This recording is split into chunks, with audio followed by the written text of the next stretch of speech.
Hey guys, welcome back to the channel. Today we're talking about the Utah Jazz continuing my What's Next series, who have a crazy good Big Four and have a pretty good young team and some good stars. Let's get started.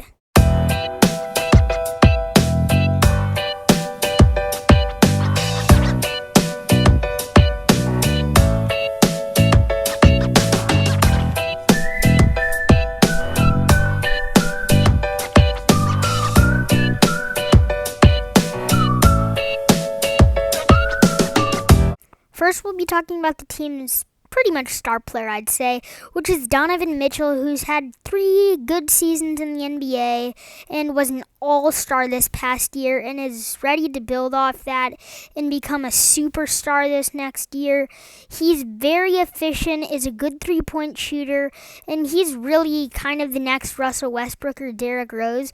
We have not seen a guy this athletic who can shoot threes this well. I mean, it's just unheard of. This 6'5" guy comes into the NBA and just dominates the competition as a good three-point shooter. Like, Russ and Derrick Rose aren't even good three-point shooters, and that's my comparison. I mean, like, who else could be a good comparison for Donovan?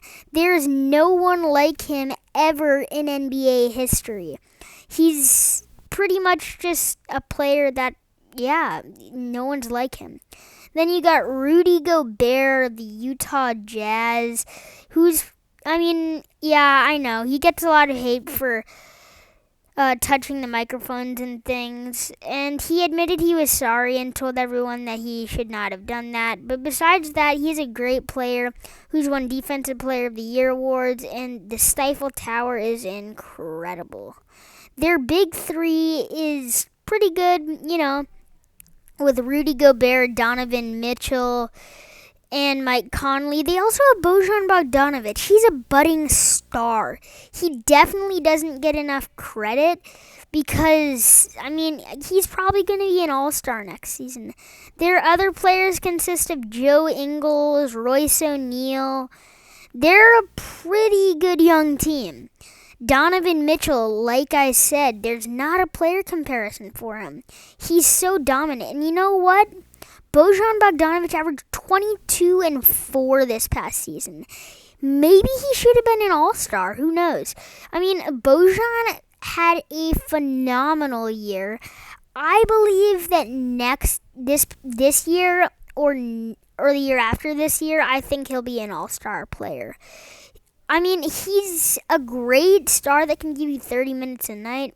Then you got Mike Conley to talk about, who really has not done a lot of stuff for Utah since he came from Memphis. He's just not been as good. But that comes with age. Every player has to go through this. He's going into his 14th year in the NBA, so I'm not expecting too much from him. Their other young players consist of Jordan Clarkson. I haven't mentioned him yet, and he's a stud. Clarkson has been a journeyman his entire career, but has really flourished with the Jazz, and I think he's going to, become one of their good rotation players. And, their bench is so deep. Like, literally, their bench is so deep. They even have Emmanuel Mudiay. Like, seriously, this team, man, they're so deep and have one of the best starting lineups in the NBA. Like, Jordan Clarkson would probably be a starter on another team, but he's a great sixth man off the bench for Utah. Same with Royce O'Neal. Their team is so fun to watch with the Stifle Tower that blocks shots, this guard Donovan Mitchell who jams it, Joe Ingles throwing lobs to Gobert, Jordan Clarkson running the break a lot, giving people space. It's just a really fun situation to watch with these guys who've played together for a couple of years and have really bonded together, and they know what it's like to play in the playoffs. They lost Game 7 this year, which is so incredible. Like, they lost in the first round. This team has, 6 awesome players. So, the fact that they lost in the first round. I mean, they had a 3-1 lead and kind of choked, but they have like 7 or 8 amazing players, and yet they still lost. That just shows you how great the Western Conference really is. I mean, they lost some good players from the 18-19 squad like Ricky Rubio, but continued to improve and had a huge offseason last year, and they had a good season but didn't go far in the playoffs. But this year, I predict they'll make it to the second round of the NBA playoffs.